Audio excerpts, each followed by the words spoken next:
Viernes 2 de noviembre estamos entrevistando a la señora Sima Weingarten. Los entrevistadores somos Javier Burman, Alejandro Mindiner y la filmadora es Mayra Resnick.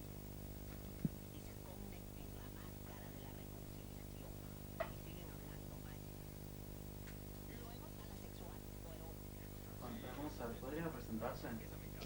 Sí, soy Sima Weingarten, nací en Alemania, Kassel, en 1947,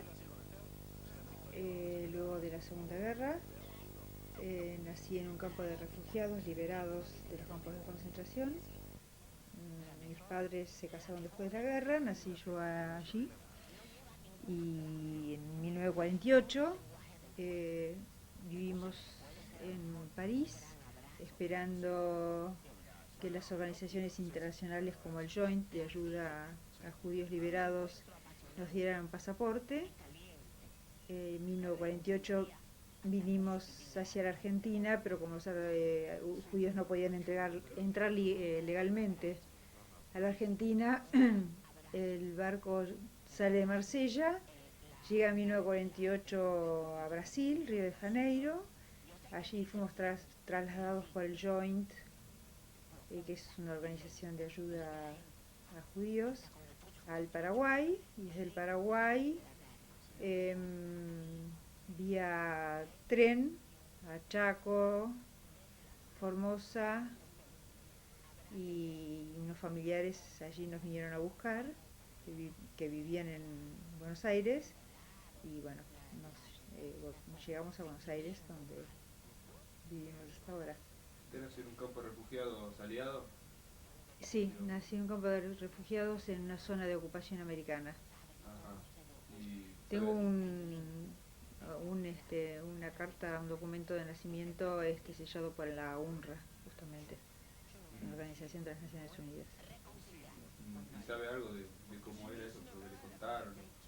Sé absolutamente todo porque después que fallecidos mis padres, si bien ellos me contaban permanentemente las cosas que habían sucedido, después me interesé muchísimo en el tema. Y hoy, desde hace 9 años, participo activamente de la Fundación Memoria del Holocausto, trabajando con temas vinculados al Holocausto. ¿Sus padres fueron sobrevivientes? Mis padres ambos fueron sobrevivientes. ¿En qué campo? Eh, Campos de Polonia, estuvieron en diversos campos, fundamentalmente Majdanek y Skarżysko. ¿Qué le dijeron sus padres sobre el campo de refugiados una vez que terminó la guerra? ¿Hubo alguna comparación, por ejemplo, entre lo que era un campo de refugiados y un campo de concentración? Sí, si bien algunos dicen que los campos de refugiados no eran muy bien tratados, para ellos fue verdaderamente una liberación, puesto que bueno, recibían alimentación, no estaban amenazados de vida, no estaban amenazados de muerte, no de vida, vale el lapsus. Pero bueno, comenzaron a recuperarse porque estaban muy desnutridos. Y allí comenzaron a nacer muchos chicos.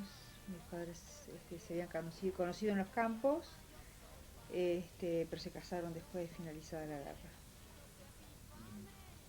Y después, ¿cómo fue que terminó lo del campo? ¿Cómo salieron de ese campo de refugiados? Del campo de refugiados, no campo de concentración. Ellos fueron liberados de los campos de concentración y llevados a los campos de refugiados, donde ahí, que era una zona de ocupación americana, si bien fueron liberados por el ejército soviético, en el campo de refugiados, bueno, había hospitales, eran atendidos especialmente por organismos de las Naciones Unidas y por el Joint, y trataban de ubicar familiares en el mundo y conseguirles visas para que los recibiesen en algún país. ¿Ese fue el caso de sus padres? ¿Cómo? ¿Ese fue el caso de sus padres? Ese es el caso de mis padres. Yo nací en ese campo de refugiados, en un hospital en Alemania, en un pueblo cercano a donde estaba ese campo de refugiados, en Kassel, justamente. ¿Y de ahí cómo salieron de ese campo de refugiados? Bueno, el campo de refugiados, el campo de refugiados en realidad era la libertad, puesto que ellos habían sido rescatados de los campos de concentración. En los campos de refugiados ellos estaban protegidos por el ejército aliado, las Naciones Unidas, el Joint, el Hayas, que eran organismos que trataban de ubicar a los judíos que habían sobrevivido y a los liberados en otros países donde ellos esperaban emigrar, porque tenían familiares en algunos países. Mis padres estaban entre Canadá y Argentina y decidieron por Argentina porque mi papá tenía un hermano. ¿Y por qué entre Canadá y Argentina? Porque en Canadá había una tía de mi mamá y en la Argentina un hermano. Y bueno, fue más importante volver a ver un hermano para mi papá. ¿Podría contarnos cómo estaba formado el campo este en el que nació, el campo de refugiados? Ustedes me están preguntando algo que en realidad conozco por información, puesto que yo nací en el campo de refugiados y cuando llegué a la Argentina tenía apenas 2 años. Sus padres le contaron de cómo Bueno, había una intensa ayuda entre los que residían en el campo, que eran todos liberados, trataban de juntarse con gente del mismo pueblo, se reencontraban, los que habían sobrevivido, sí, eran judíos, eran todos judíos, en realidad durante la Segunda Guerra los perseguidos eran fundamentalmente los judíos. Los demás eran perseguidos políticos, pero habían corrido otro destino. Y los judíos simplemente por su condición de judíos. Así que cuando fueron liberados, bueno, en los campos de refugiados donde eran instalados, buscaban a familiares o gente de su pueblo, gente que habían conocido anteriormente, intentaron comenzar a trabajar algo para juntar algo de dinero y poder emigrar. Seguían todavía muy asustados y en realidad querían huir de Europa, no querían seguir permaneciendo porque seguían existiendo peligros. Primero los recuerdos del horror, de una época bastante siniestra y de peligro permanente de ser agredidos. Así que querían salir de Europa lo antes posible.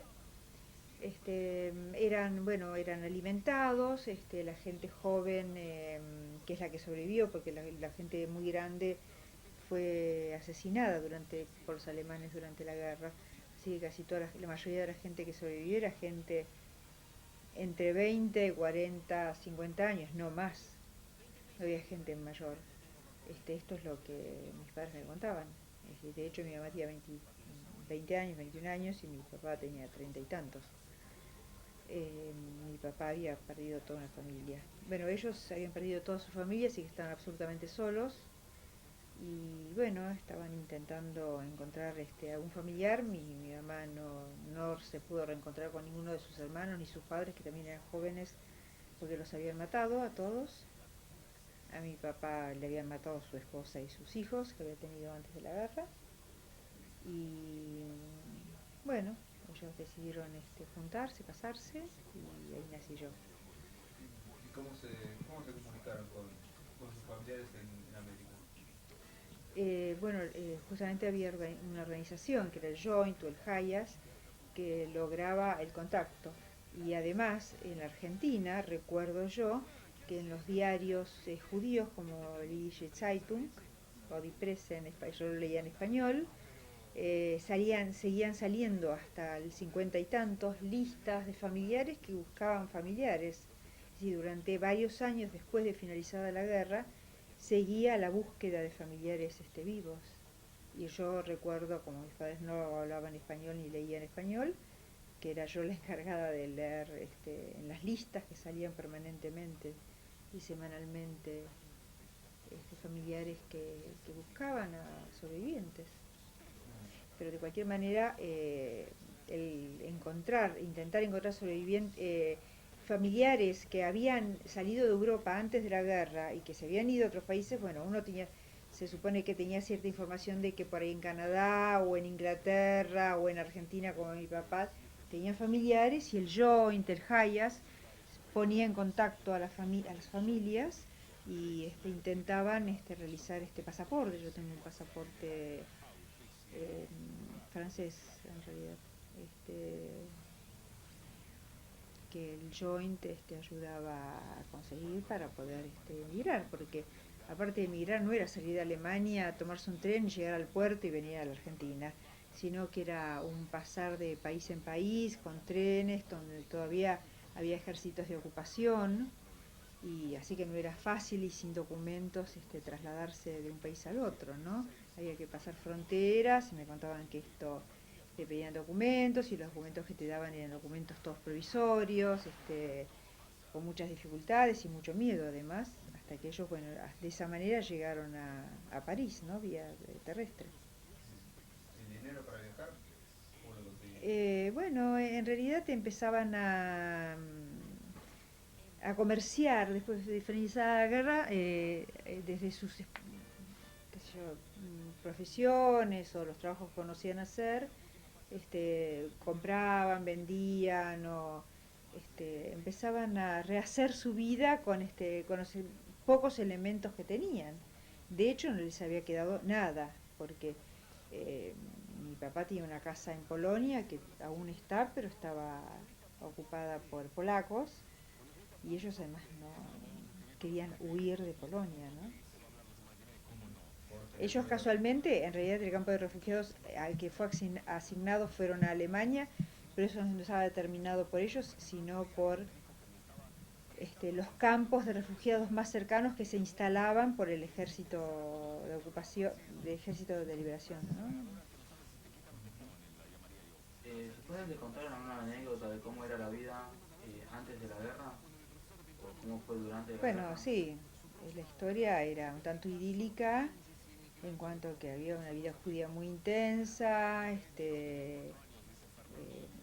que por ejemplo Varsovia era como la París de Europa y bueno, los últimos años de preguerra comenzaron a ser muy difíciles porque la población polaca era muy antisemita y tenía muchas dificultades para concurrir a las escuelas públicas, no tenían posibilidad de ocupar un asiento, por ejemplo, esto en los años previos en el año previo a que se estallara la guerra, ¿no?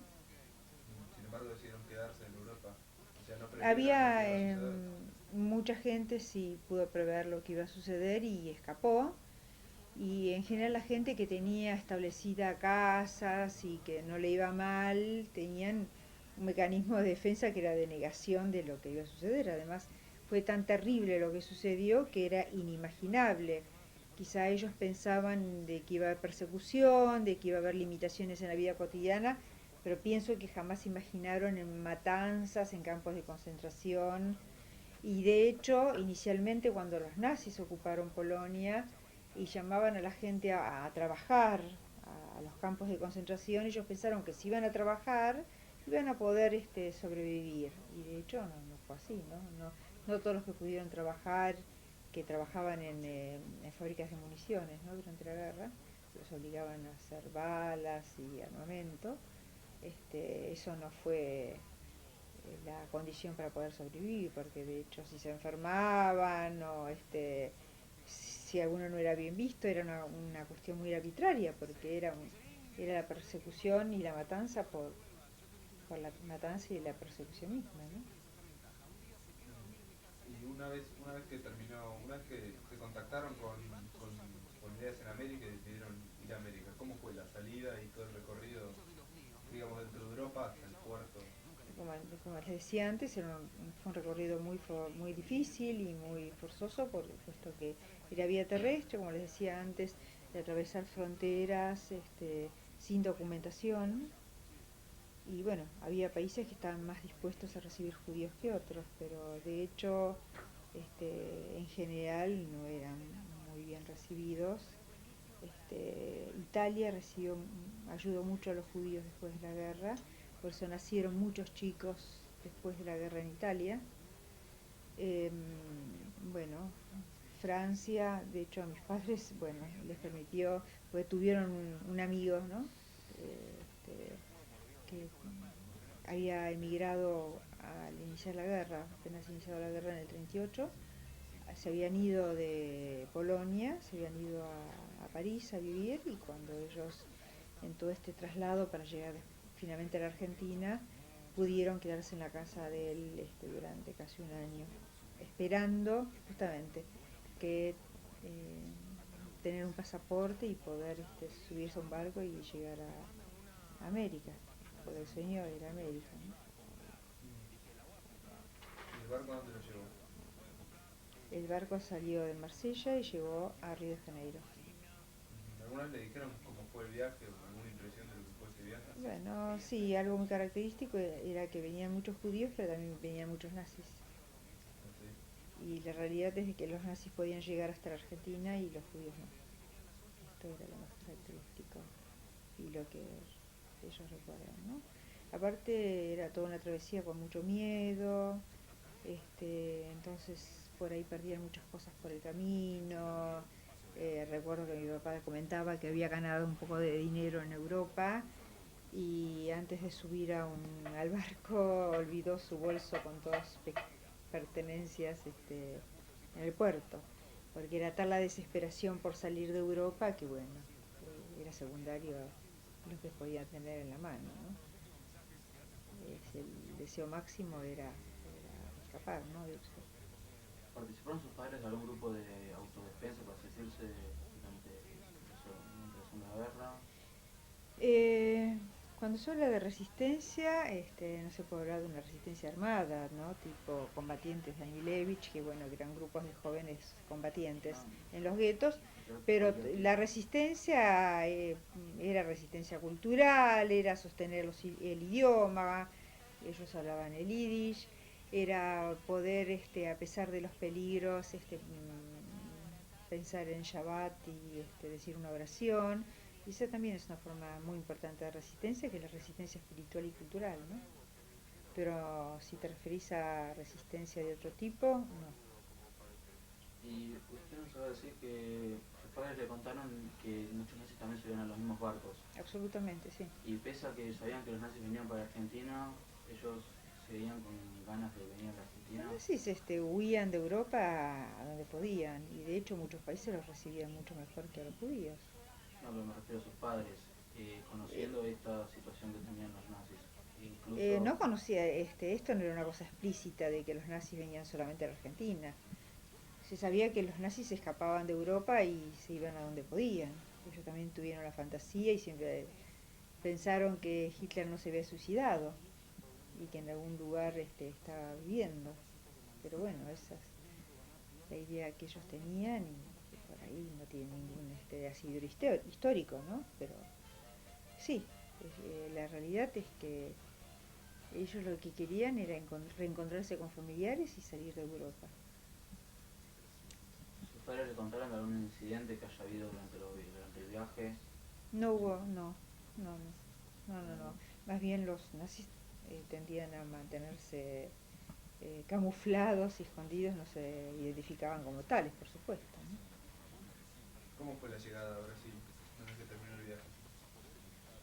Eh, No bueno, esperaban nadie ya. yo no les puedo contar genéricamente, les puedo decir qué me pasó a mí, que me agarró una neumonía y que casi me muero, porque era una bebé y porque el cambio de temperatura no estaba preparada, y que había dificultades idiomáticas para conseguir un médico y entender las consignas, y eso hizo que, bueno, yo me enfermase, mi mamá se angustió mucho, bueno, sobreviví, ¿no? Y creo que lo más difícil fue después insertarse al medio de este país, ¿no? Por las dificultades idiomáticas, porque era difícil, por ejemplo, ir a un mercado y pedir que comprar comida y buscar un trabajo. Bueno, la vida cotidiana resultaba como muy difícil, ¿no? De hecho, yo sabía hablar el yiddish y no español, ¿no? ¿Cuánto tiempo estuvieron en Brasil? Eh, no, fue unas semanas hasta que fueron una semana, hasta que fueron a Paraguay. Y en Paraguay estuvieron unas cuantas semanas hasta que los iban transportando. En realidad no sé si es el río Paraguay o cuál río que limita el norte de Argentina y Paraguay, con una barcaza hasta Formosa, de Formosa entré a Chaco, y en Chaco ya nos esperaba un familiar para venirnos a Buenos Aires. ¿Cómo hizo para aprender el idioma? No lo recuerdo, creo que lo aprendí sola, qué sé yo, con los chiquitos de donde yo vivía, en la calle. ¿Usted qué edad tenía cuando ingresó a la Argentina? 2 años, pero con mis padres siempre hablé en yiddish. ¿Siempre hablaron en yiddish Sí, en su casa? sí, sí. Pero aprendió el idioma con el tiempo y lo pudieron Bueno, yo lo aprendí comprender. inmediatamente y ellos, mi mamá lo aprendió muy bien y mi papá no tan bien porque en realidad se movía en un medio comercial donde todos hablaban en yiddish. Y una vez que llegaron, o sea, en esas provincias intermedias estuvieron un tiempo o Muy nada más parte del viaje. escondidas y muy de tránsito. Nunca tuvieron ningún problema entrando en Se el tren. escondían en el tren, trataban de que no los descubriese la policía de frontera, había que pagar. Y de hecho, un primo mío es el que nos fue a buscar, que era un muchacho joven como ustedes, y que era hijo de mi tío, y nos vino a buscar y tuvo que poner dinero para que, bueno, no los detuvieran en la frontera, ¿no? Era sabido que era la manera de pasar. ¿Cómo era la escuela a la que asistió?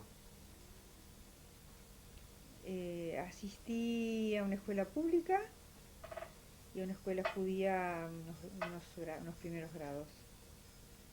¿Y sus padres compararon cómo fue, o sea, le contaron las diferencias que ellos veían entre cómo ellos habían estudiado en Polonia y cómo estudió usted? No, ellos en Polonia estudiaban en Uheder, que no era una escuela pública, sino, bueno, era un maestro judío que reunía chicos de la comunidad judía y les enseñaba, ¿no? Ellos no vivían en un pueblo, en una gran ciudad, por lo tanto la educación que recibieron era una educación bastante limitada. ¿Sus dos padres son de la misma ciudad? No, no. ¿De qué ciudad Es eran? decir, en realidad mi mamá nació en un pueblo muy chico y viajaba mucho a Varsovia porque su madre era de Varsovia y su padre no. Pero la educación que recibió era de su pueblo donde había nacido. ¿Era Y mi, polaca eso? sí, era polaca. Y mi papá también de un pueblo más importante, Lublin, pero de cualquier manera era una educación buena, pero limitada al medio judío, ¿no? Que no es hoy una gran escuela, lo que hoy se puede pensar una gran escuela, ¿no? Era el moré que les enseñaba tradiciones judías, les enseñaba el ABC y bueno, y matemáticas. ¿Eran muy religiosos sus padres? Eh, Mi papá había sido observante en Europa y acá a medias.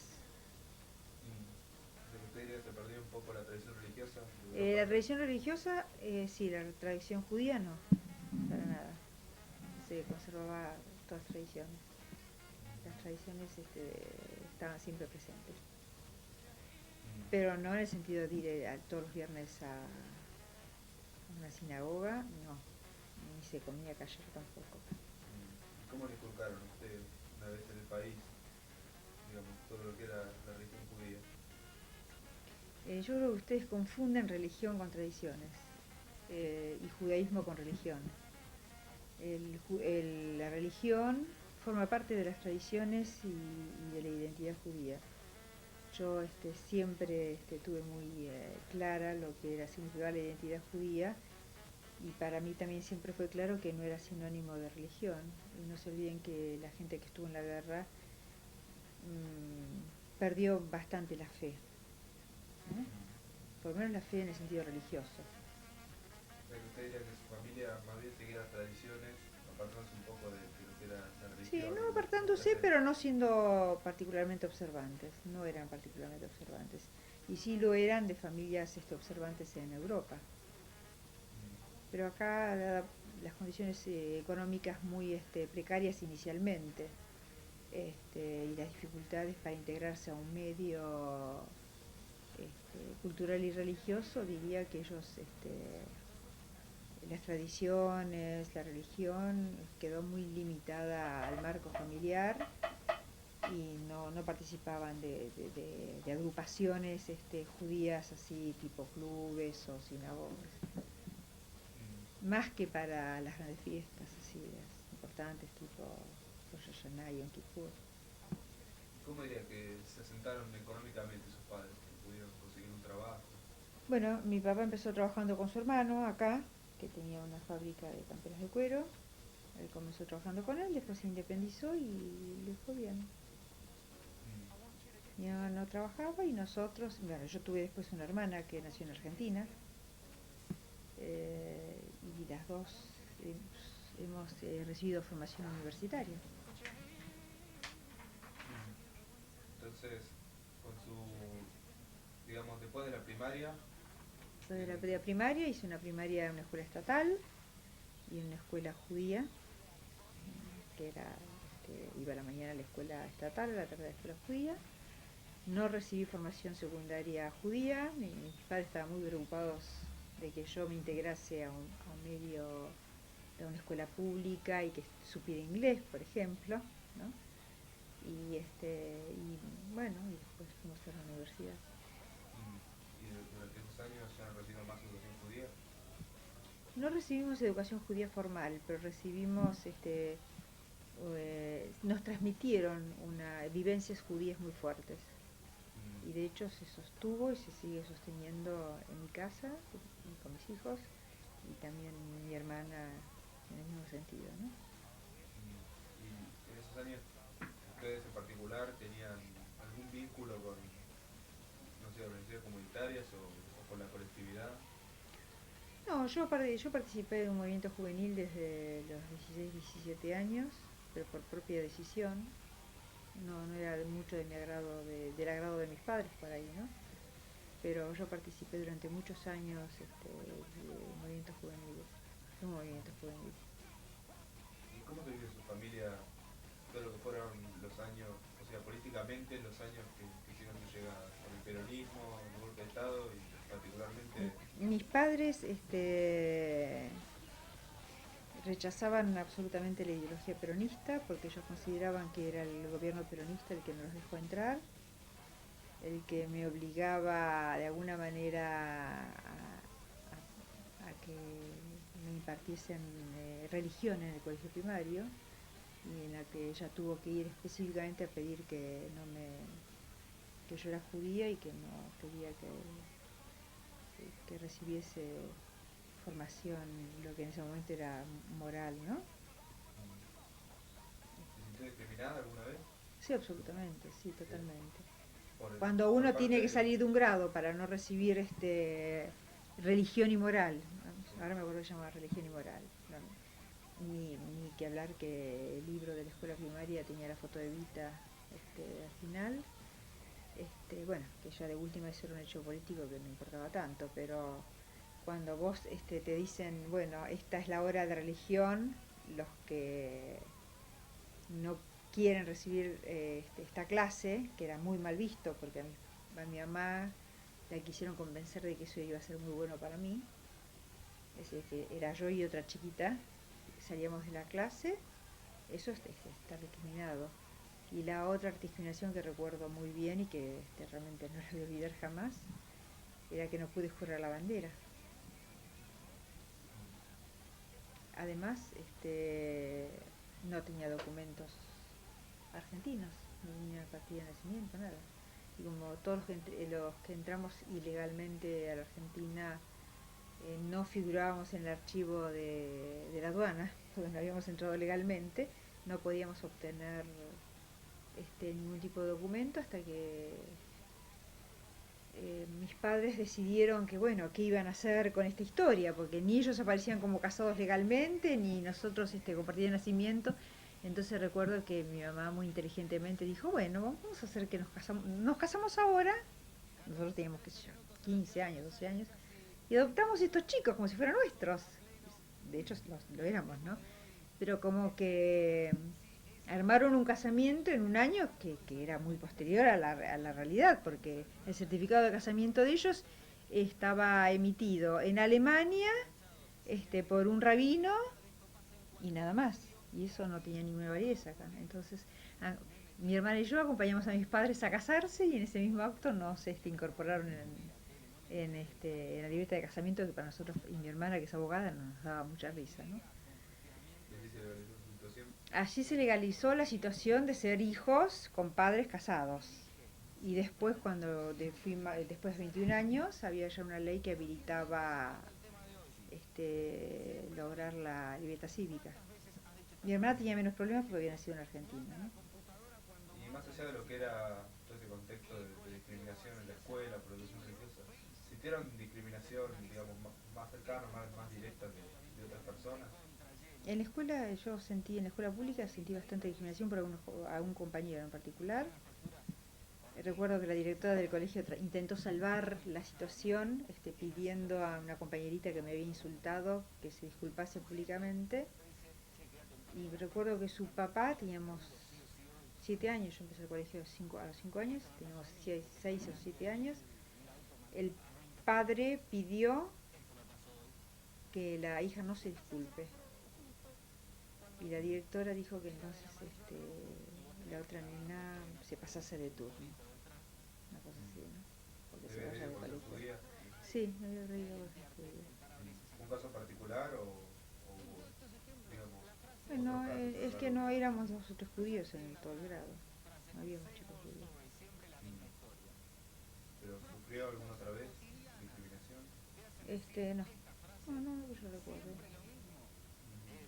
Alguna vez en la facultad, un profesor muy nazi, pero no sé, mi apellido no me delataba mucho como judía, pero como yo, siempre fui muy militante de mi identidad y mi ideología, es muy probable que eso se haya delatado en algún momento. ¿En su familia o particularmente cómo vivió lo que fue encontrar, digamos, importantes figuras nazis en el país? Como hay como es el caso más. No, yo siempre le dije a mis padres cómo era posible que habían venido a la Argentina, que era un país que había recibido también a los nazis. Ellos mismos después se lo preguntaron y se lo cuestionaban, fundamentalmente mi mamá. Pero yo creo que me vengaba diciendo que yo no me sentía argentina. De hecho siempre quise emigrar y creo que hoy incluso sí, no me costaría nada irme de la Argentina. No siento un afecto particular por la Argentina porque no creo que me dio demasiadas cosas. ¿A qué país, ¿Hace calor acá? a qué país dirían que quieren emigrar? No, yo, bueno, cuando participé en un movimiento juvenil, quise irme a Israel. Lo que pasa es que me faltaba 1 o 2 años de la carrera cuando mi grupo había decidido hacer aliá. Así que en ese momento decidí quedarme para recibirme. Y bueno, ¿A qué grupo iba? de la Shomer. ¿Y a qué edad más o menos a los 19? No, desde los 16 años hasta un poco antes de recibirme. ¿Y En por que qué ahora hice no una se aliá. quiere ir? ¿Qué es lo que la...? Bueno, porque tengo hijos y porque no sé si mis hijos se irían, y además, bueno, mi marido no contiene esta misma historia y él se siente muy feliz y arraigado al país. ¿Su esposo es judío? Sí, ¿Y se casaron? y él también era muy militante del movimiento juvenil.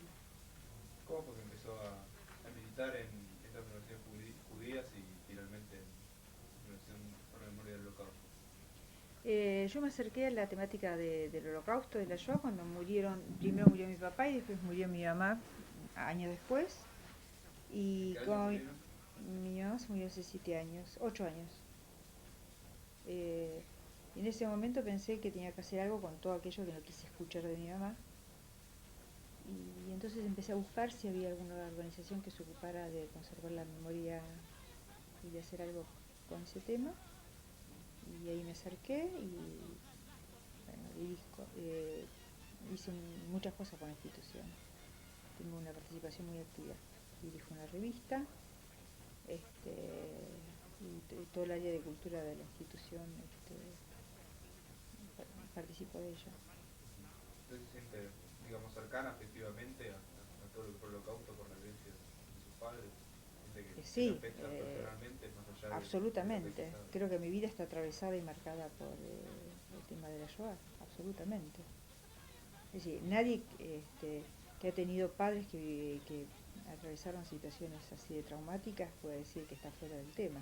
Puede estar negándolo, pero no que no esté afectado o atravesado por el tema. Y yo creo que no solamente los hijos, sino que los nietos también, ¿no? Yo siento que estaba muy presente en su familia Estaba presente en mi desde que era chica familia, el tema. es imposible que no esté presente, puesto que todos los hijos de sobrevivientes no tenían familia.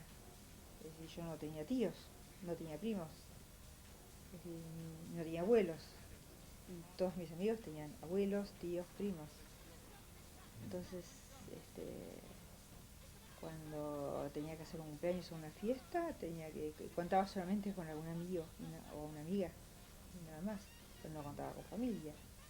Y eso me pasaba a mí, como le pudo pasar a cualquier otro chico con padres que tuvieron la misma historia. Y eso es absolutamente traumático para cualquier chico o cualquier joven.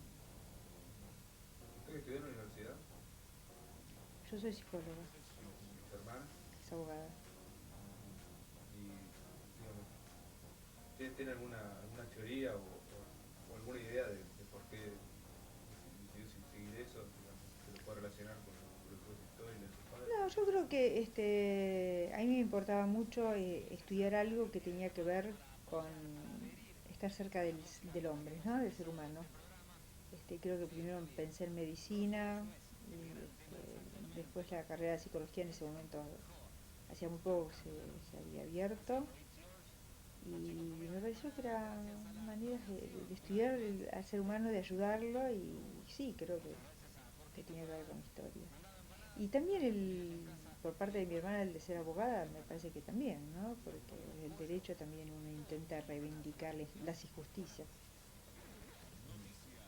¿Cómo ve, digamos, el país ahora y acusar a respecto, los culpables, se supone. cómo ve el país hoy en día respecto a lo que era en los años que llegaron, a los casos que cuenta de discriminación y de Nada, segregación religiosa? yo creo que hay más respeto al diferente ahora. En aquel tiempo, esto de que si no era un argentino no podía jurar la bandera, y que como yo era muy rubia, me preguntaban, mucho más que ahora, me preguntaban si era albina, y ser albino es una patología, es una enfermedad. Entonces yo tenía que explicar de que no era argentina, llamarse con un nombre que nunca fue traducido, por ejemplo. Mi nombre es Sima, mis padres nunca me tradujeron el nombre, me parece bien. ¿Cuál sería la traducción? No sé, nunca intenté de traducirlo. El nombre de mis padres no eran, nunca habían sido traducidos tampoco, así que cuando me preguntaban en el colegio, cuando era muy chiquita y me preguntaban el nombre de mis padres, yo me acercaba al escritorio de la maestra para decírselo en voz baja, para no decirlo fuerte. ¿Cómo se llamaba su padre? Ita y Turik. ¿Y su hermana? Celia, bueno, ella había nacido en Argentina.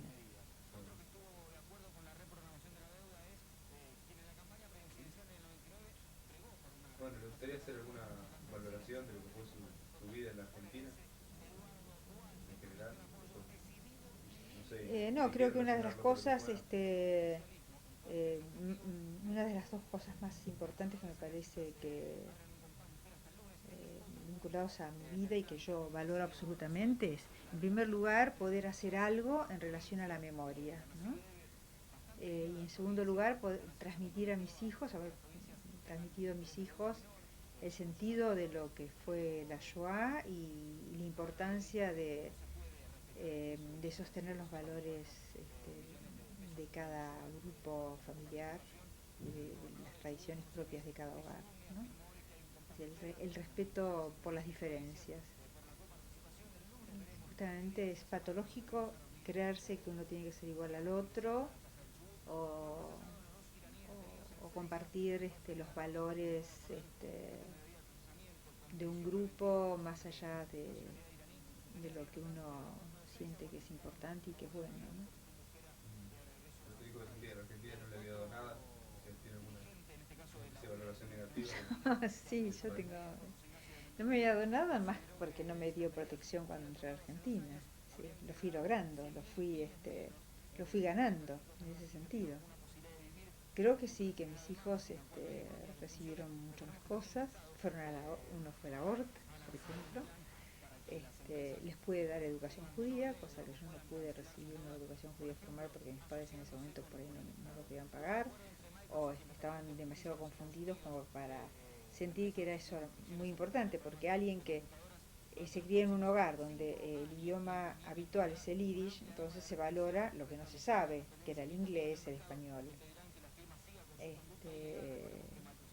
Y bueno, yo hoy valoro absolutamente el poder haber dado a mis hijos una formación judía, como podía ser si era de otro grupo nacional de otras características, ¿no? Pero me parece que es importante rescatar los valores propios de cada comunidad y de cada grupo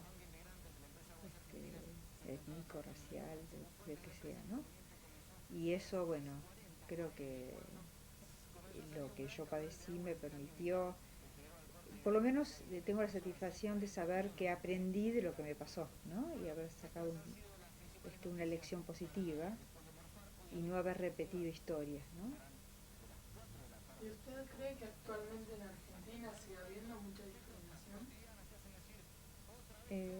Quizás de otro tipo, ¿no? Pero creo que a mí no me gusta el concepto de discriminación, porque hay discriminaciones que psicológicamente hablando son positivas, ¿no?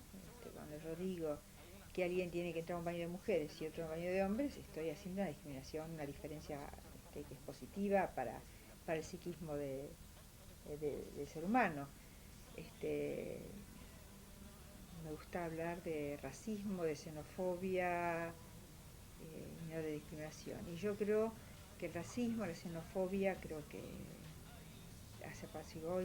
se apaciguó y disminuyó mucho en Argentina en relación a los primeros años míos en Argentina. En aquel tiempo ser extranjero era muy muy difícil.